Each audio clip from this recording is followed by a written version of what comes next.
Hello children! Once again, this is your teacher Anne, our easy math teacher. Okay, so for today's video, we are going to discuss about LCD, or we call it least common denominator.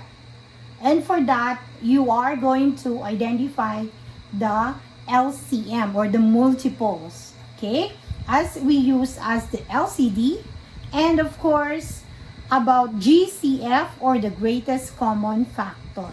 Well, as you know, these two are used in fraction, okay, especially when we are changing a dissimilar fraction into a similar fraction. So this is very important lesson for you to learn, so that it will be very easy for you to answer about questions or problems about solving a dissimilar fraction into a similar fractions. Okay, so with that, I'm sure you will learn a lot for this lesson.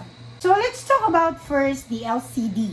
Okay, so let me erase this part first. For example, you are going to add, let's say, 1/2 plus 1/3. Since the two denominators are different, we have to determine the LCD. So the denominators used are 2 and 3. Okay, so 2 and 3. So for that, you are going to identify the multiples. Okay, the multiples of 2 and 3. When we say multiples, these are numbers multiplied or product of 2. Okay, so these are, we start from 2, 4, 6, 8, 10, and so on. Okay, so let us stop there. What about 3? We start from 3, 6, 9, 12. So let's start on 12. So for this, you can now identify the least common multiple, which are common to both numbers. So what do you think is common? We have 6. 6. So the LCM of 2 and 3 is 6, least common multiples. And we are going to use that as our LCD. Okay? So since we have identified already the denominator, then we can change this dissimilar fraction now into a similar fraction. So again, in doing that, the step is we divide the new denominator to the previous denominator and then multiply it to the numerator. So for this, following the step, 6 divided by 2, 3 times 1, 3. So the new fraction is now 3/6. And then 6 divided by 3 equals 2 times 1. The answer is 2. So therefore, from dissimilar, they are now similar fraction. That is actually the use of LCD. We have to find the new denominator for the new fraction. Okay? So if you are adding this dissimilar fraction, you can now add because they are now changed into a similar fraction. So 3 plus 2 equals 5/6. Okay? So let's have more example. For this example, we will not do the operation. Just change or just identify the LCD. Okay? We will just change the dissimilar into a similar fraction. Let's say 3/5 and 4/8. So these are dissimilar. Let's find out what is the LCD. Okay, so LCD is the new denominator. Okay, so 5 and 8 are the previous denominator. So let us have the multiples of 5. 5, 10, 15, 20, 25, 30, 35, 40. Let's stop there. So 8, 16, 24, 32, 40, 48. Okay? So what is the LCM? The common with 5 and 8 is 40. Well, actually, sometimes to find the LCM, obviously, since this is 5 and 8, you can just multiply 5 times 8 equals 40. But not all the time. Okay? Sometimes, least common multiple can be least or less than the number or the product of the previous denominators. So we cannot just tell that you can multiply the two. Okay? So for this case, the LCM or the least common multiple is 40. Okay? So let's have 40. 40. Okay, let me erase this. So the LCD now is 40. Now changing this fraction 40 divided by 5 equals 8. Okay, times 3, it becomes 24 over 40. And this one, 40 divided by 8 is 5. Times 4, we have 20. Okay, so this now is the LCD. Okay, the least common denominator. Okay, let's have more example. Let's try,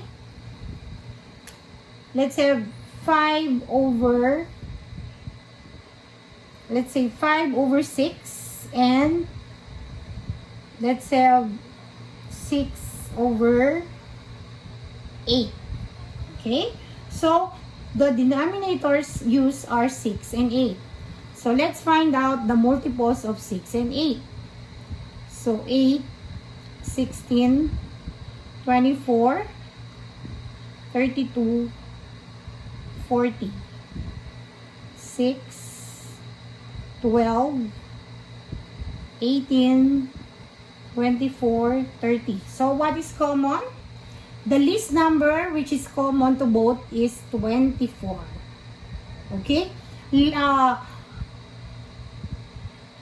Okay, so the LCM is 24.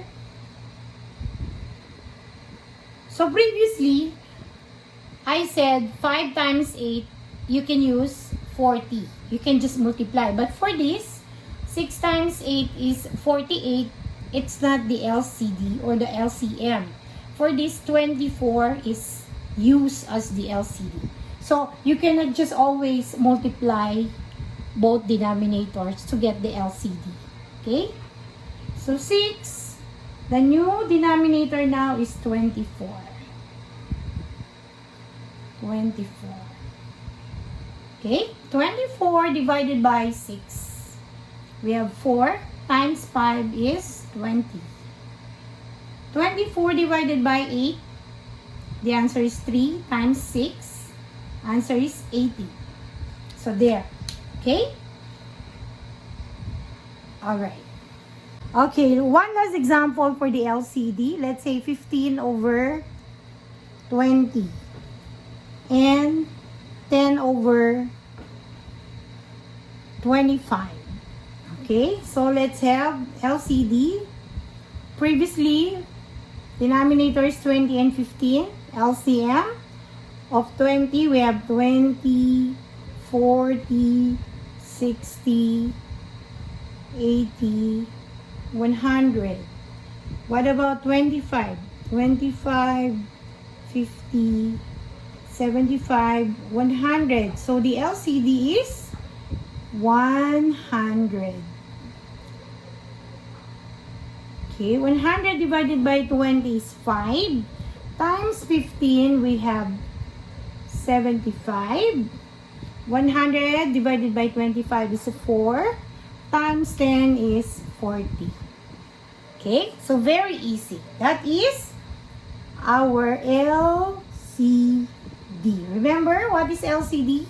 The least common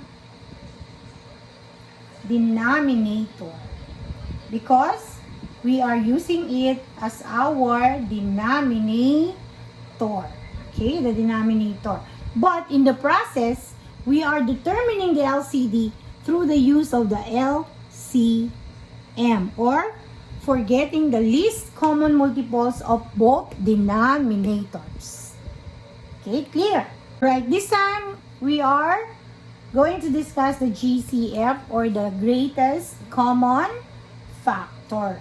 Okay, so when we say factor, okay, let us review first getting the factor of a number. Let's say 30.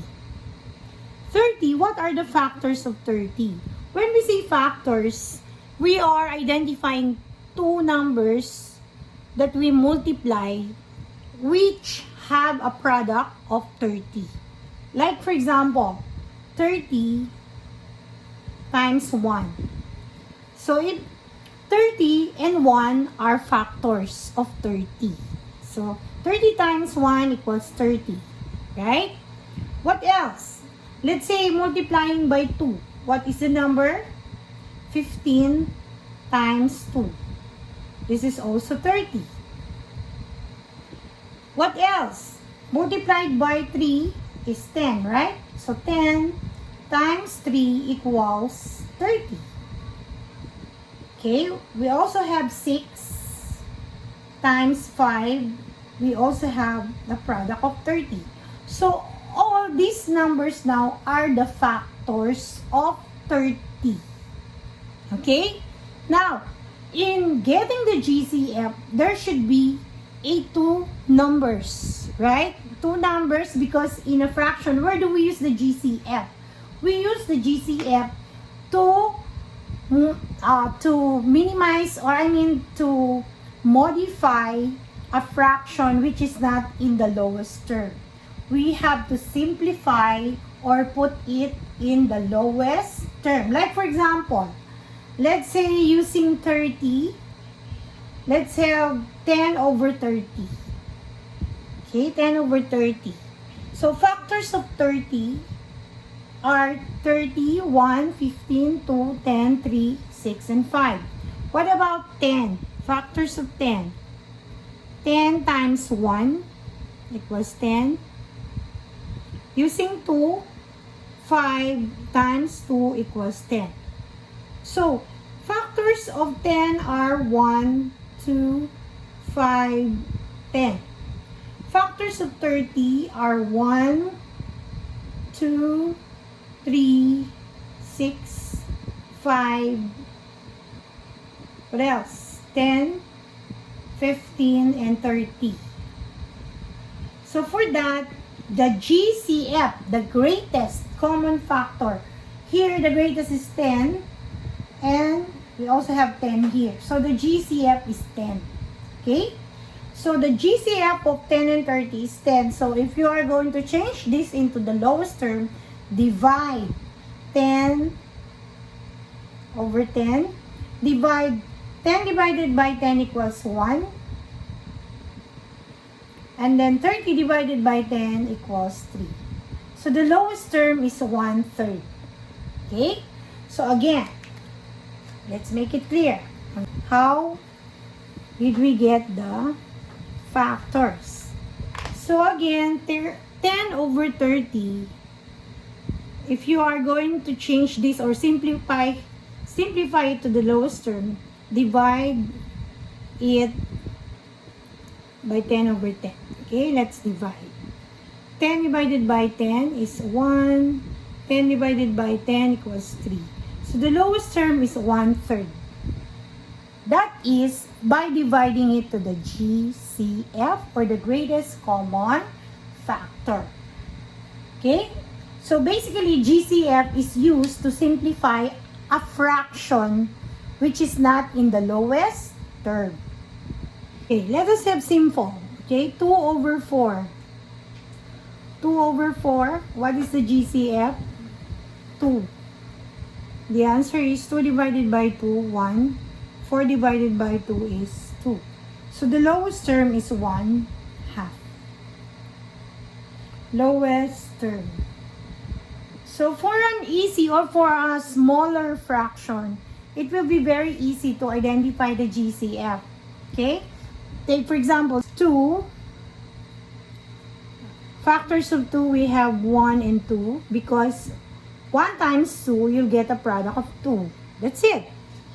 Factors of 4, we have 1 and 4. 4 times 1 equals 4. And then 2, multiply it by itself. 2 times 2 is 4. So, obviously, the L or the GCF is 2. Okay? That is the greatest common factor. Their common factors are 1 and 2. But 2 is the greater, so we use 2. Okay? So then, the lowest term is 1/2.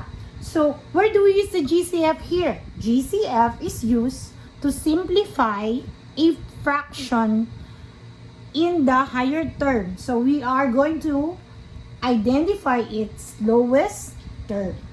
Okay? So, very easy. So, if you cannot identify easily or the GCF, then this lesson is very helpful. Okay? So, it will always remind you how to simplify a fraction. Okay, let's have more example. 2 more example before we recap. Okay? For this example, obviously, the GCF is 5. Right? So, 5 over 5. GCF here is also 5. Okay? 5. So, 5 divided by 5 is 1. 25 divided by 5 is 5. So, the lowest term is 1/5. Here, 10 divided by 5 is 2. 15 divided by 5 is 3. The lowest term is 2/3. Okay? Very easy. You just have to identify the GCF. Now, there's also another way to find the... Now, take a look at this. The GCF is 5, right? So, let's see.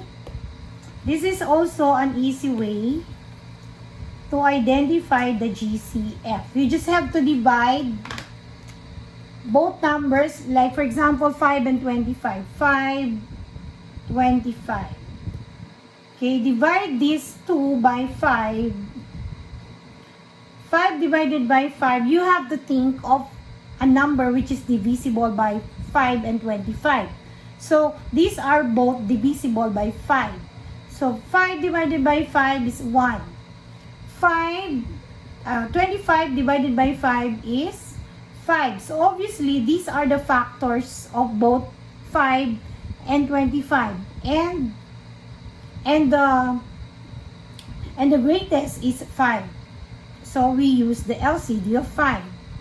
What about 10 and 15? 10, 15. These are also both divisible by 5. 10 divided by 5 is 2. 15 divided by 5 is 3. So, which is the greatest? 5. So, 5 is the LCD. Right? Okay. This is also an easy way. But if you want the method that we used earlier, that we have to identify the factors, all the factors of a given number, then you can also use that. But this one is easy if you know or you master already the division operation. Okay, here we are using division. The previous one, we use multiplication. Okay? Let's have another example in getting the GCF. We will use the 2 method, okay? Let's have 12 over 30, okay? So, let us first use multiplication. 12 and 30, what are the factors of 12? 1 and 12. Okay, we multiply 1 times 12, the answer is 12. What else? 2 and 6. Okay, 2 times 6 is 12. Another is 3 and 4. 3 times 4 is 12. What about 30? 1 and 30, 2 and 15. Okay, pair. These are pair of fraction or factors. When multiplied, you get a product of 30. So 3 and 10. What else? 5 and 6. So these are all the factors. Now, which is the GCF or the greatest common? Okay, what is common to them is 1 and 1, 2 and 2, 3 and 3, and then we have what else? 6, right? So the GCF is what? 6. Okay, GCF is 6. So if you are going to divide this by 6, the lowest term is 12 divided by 6, 2. 30 divided by 6 is 5. So the lowest term is 2/5. Now let us identify the GCF using the other way.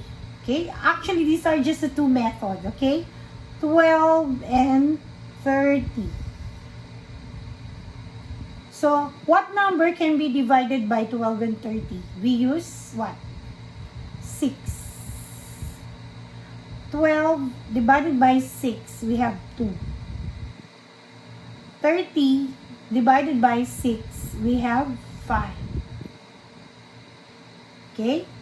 So, these two numbers can now, or you will not be able to divide them because they are not divisible to other number already. Okay? So then, the greatest is 6. The GCF, the greatest common factor is 6. So which is easier? Actually, this one is the easier method because you don't have to write down all the factors. Okay? But in here, you should master first division. Okay? So either way, you can get the GCF. Okay? So it's up to you which way or which method you want to use.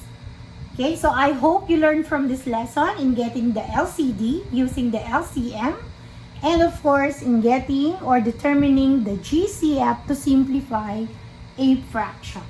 Okay, so for that, thank you very much for listening and for watching. Of course, please subscribe to our channel for more lessons. You can also suggest next lesson if you want. So I hope you learned. Thank you very much for your time. Have a good day. Thank you. Bye-bye.